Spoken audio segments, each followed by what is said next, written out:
Aupa danori, lehenengo eta behin bezarkada estu bat espetxian jarraitzen daben euskal preso politiko guztizari. Iraidenaz, lekitxarra. Eta oraintzuan eduki dugu gure herrikoa da Julen Atxurra Egurrola Pototok euskal preso politikoak eta Puerto de Santa Marian baitxuta donak eduki daben osasun arazo larrien barri. Buruko izuri bat eduki dago. Ez dut ulertzen eta ez dugu ulertzen, hau osasun arazo normal bat moduan. Pototok 61 urte daukoz, eta 1986 txikdoia espetxian preso. Lehenengoko graduan urte guztizak. Elikaduria ezin zainduta, ariketa fizikoa etxeko zailtasunakin.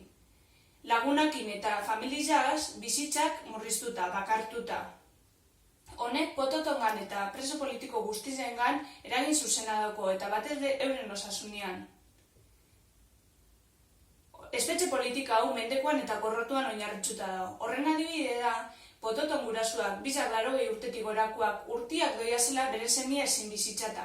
Ezin dabelako dauken adina itxik, hainbeste eta hainbeste kilometro egin. Gainditu daigun espetxe politika hau, krueltasunean eta ankerkerizan oinarritzutakoa. Ekarri daiguzen presoak Euskal Herrira, atera daiguzen kalera, eurape bai aldaketa politiko honen parte izan daitezen. Beste bariba, doiala mozu erraldoi bat eta animoz betetako bezarkaga bat Puerto de Santa Mariara.